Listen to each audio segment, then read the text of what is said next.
প্রিয় বন্ধুরা আমার, প্রিয় ভাই, আমরা আসরের নামাজ পড়ে ঘুরতে আসছিলাম, সুন্দর সুন্দর দৃশ্যগুলো দেখলাম। দেখার পর আল্লাহ এবং আল্লাহ রসুলের কথা মনে পড়ে গেল। তাই আমরা চিন্তা করলাম দিনই কিছু কথাবার্তা আপনাদের মাঝে শেয়ার করি। আলহামদুলিল্লাহ। প্রিয় ভাই বোনেরা, বর্তমান শীতকাল চলতেছে। তো এই শীতের সিজনে দেখা যায় অনেক মানুষ ইশারের টাইম হওয়ার সাথে সাথে ঘরে ঢুকে যায়, ইশারের নামাজ পড়তে চায় না। আবার ফজরের সময় যে কনকনে শীত পড়ে, এই ফজরের সময় উঠতেও চায় না। নামাজ তো অনেক দূরের কথা, ওঠা অজু করা কষ্ট হয়ে যায়, কষ্টসাধ্য মনে করে। অথচ রসুল করিম সাল্লাল্লাহু আলাইহি ওয়াসাল্লাম হাদিসের মধ্যে ইরশাদ করেছেন, মান সাল্লা সালাতাল বারদাইন দাখালাল জান্নাহ। নবী করিম সাল্লাল্লাহু আলাইহি ওয়াসাল্লাম বলেছেন, যে ব্যক্তি এই শীতের, এই কনকনে শীতের মুহূর্তে কষ্টসাধ্য হওয়া সত্ত্বেও সুন্দরভাবে অজু করে ইশারের নামাজটা জামাতের সাথে আদায় করে, ফজরের নামাজ আদায় করে, ওই ব্যক্তি দাখালাল জান্নাহ, অবশ্যই আল্লাহর জান্নাতে প্রবেশ করবে। সুবহানাল্লাহ। এই জন্য আমাদের 5 ওয়াক্ত নামাজের তো ভিন্ন ফজিলত রয়েছেই, তারপরে শীতের দিনে বিশেষ করে এই 2 ওয়াক্ত নামাজের কথা বলা হয়েছে। কারণ এখানে শীত থাকে, মানুষ অলসতা করে, এই জন্য একটা বিশেষ ফজিলত রাসূল করিম সাল্লাল্লাহু আলাইহি সাল্লাম বলেছেন, যাতে করে মানুষ যেন কোনোভাবেই কোনো মতে এই 2টা ওয়াক্ত নামাজ না ছুটে কোনোভাবে। এই জন্য নবী করিম সাল্লাল্লাহু আলাইহি সাল্লাম এই 2টা ওয়াক্তের নামাজের প্রতি আরও বেশি গুরুত্ব দিয়েছেন, যে মান সাল্লা সালাতাল বারদাইন দাখালাল জান্নাহ। যেহেতু ঠান্ডা থাকে, মানুষ অলসতা আসে, এই জন্য এই হাদিসটা রাসূল করিম সাল্লাল্লাহু আলাইহি সাল্লাম বলেছেন। প্রিয় ভাইয়েরা, শীত এটা আমাদের আসবেই, সিজন পরিবর্তন হবে, বছরের পর বছর আসবেই। এতে করে যদি আমরা ফজরের নামাজ, ইশারের নামাজ ছেড়ে দেই, এটা আমাদের জন্য দুর্ভাগ্য। এক ওয়াক্ত নামাজ কাজা করলে এটা তো বহু শাস্তির অধিকারী হবে, 2,88,00,000 বছর জাহান্নামে জ্বলতে হবে।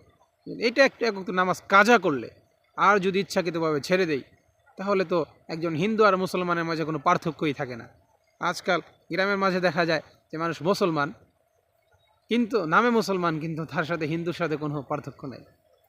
তা এটা আমাদের পরিবর্তন করতে হলে আমাদের নামাজই এটার পার্থক্য। কারণ নবী করিম সাল্লাল্লাহু আলাইহি সাল্লাম বলেছেন, আল ফারকু বাইনাল মুমিনি ওয়াল কাফিরি আস-সালাহ। একজন মুমিন এবং কাফেরের মাঝে যেই জিনিসটা পার্থক্য করে দিবে, এটা হচ্ছে নামাজ। কারণ মুমিন আজান হয়ে যাওয়ার সাথে সাথে নামাজের জন্য প্রস্তুত হবে, আর কাফের তারা নামাজ চিনে না, বোঝে না। এই জন্য এটাই তো মুমিনদের পার্থক্য।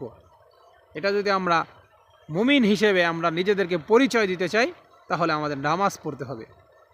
যারা মুমিন, কদ আফলাহাল মুমিনুন, তারা সফল কাম হয়েছে। তাদের সফলতার পিছনে যেটা অবদান সেটা হচ্ছে আসসালাত, নামাজ। মুমিন নামাজ পড়ে, এই জন্য আল্লাহ পাক রব্বুল আলামিন মুমিনকে সফল বলেছেন, সফল কাম ব্যক্তি বলেছেন। এই জন্য কোনো অবস্থাতেই আমাদের নামাজ ছাড়া যাবে না। এই 5 ওয়াক্ত নামাজ আপনি যদি সঠিকভাবে আদায় করি, আল্লাহ পাক রব্বুল আলামিন দুনিয়ায় আমাকে সুখের জীবন দান করবেন, আখিরাতেও অফুরন্ত সুখ আমাদেরকে আল্লাহ তাআলা দিবেন। কারণ নামাজি ব্যক্তির জন্য আল্লাহ পাক রব্বুল আলামিন বিভিন্ন পুরস্কারের কথা বর্ণনা করেছেন। এই দুনিয়ায় যদি কেউ ঠিকভাবে নামাজ আদায় করে, তাহলে এই রিজিকের জন্য মানুষ দৌড়াদৌড়ি করে, ছোটাছুটি করে, কষ্টসাধ্য করে। এই নামাজ যদি কেউ সুন্দরভাবে আদায় করে, তাহলে আল্লাহ তাআলা তার রিজিকের অভাব রাখবেন না, দূর করে দেবেন। যেই নামাজ যদি কেউ সুন্দরভাবে আদায় করে, তাহলে আল্লাহ পাক রব্বুল আলামিন ডান হাতে আমল নামা দিবেন। প্রিয় ভাইয়েরা, ডান হাতে যদি আমরা আমল নামা পেয়ে যাই, তাহলে এর চাইতে সৌভাগ্যের আর কিছু হতে পারে না। কারণ বাম হাতে যদি কেউ আমল নামা পায়, ওই ব্যক্তির জন্য জাহান্নাম অবধারিত, ওই ব্যক্তি নির্ঘাত জাহান্নামে চলে যাবে। এই জন্য আমরা যদি নামাজ সঠিকভাবে আদায় করি, সঠিক সময় আদায় করি, তাহলে আল্লাহ পাক রব্বুল আলামিন আমাদেরকে কিয়ামতের ময়দানে ডান হাতে আমল নামা দিবেন এবং আমাদের জান্নাতের রাস্তাকে সহজ করে দিবেন। হাদিস শরীফে তো আরও এসেছে, যে ব্যক্তি 5 ওয়াক্ত নামাজ সুন্দরভাবে আদায় করবে, আল্লাহ পাক রব্বুল আলামিন এই ফুল সিরাত বিজলির গতিতে পার করে দেবেন। সুবহানাল্লাহ। হাদিস শরীফে আরও এসেছে, যে ব্যক্তি 5 ওয়াক্ত নামাজ সুন্দরভাবে আদায় করবে, আল্লাহ পাক রব্বুল আলামিন কিয়ামতের দিন তাকে বিনা হিসেবে জান্নাত দান করবেন। সুবহানাল্লাহ। এই নামাজ আদায় করলে কবরে কোনো আযাব হবে না, কবরে সব ধরনের আযাব এই নামাজের বিনিময়ে আল্লাহ পাক রব্বুল আলামিন হটাইয়া দিবেন। সুবহানাল্লাহ। যখন কবরে মানুষকে রাখা হয়, মাইয়াতকে রাখা হয়, তখন চারদিক দিয়ে যখন আযাব আসবে, তখন এই নামাজ প্রতিবন্ধক হয়ে দাঁড়াবে, যে না, এই ব্যক্তি নামাজই ছিল, এদিকে আযাব আসার কোনো সুযোগ নাই। এই জন্য প্রিয় ভাইয়েরা বোনেরা, আপনারা যে যেখান থেকেই এই ভিডিও দেখবেন, আপনাদের প্রতি আকুল আবেদন হলো, আমরা যে অবস্থায় থাকি, আমরা পাক পবিত্র হয়ে আমরা নামাজ আদায় করব, কোনোভাবেই আমরা নামাজকে ছাড়ব না।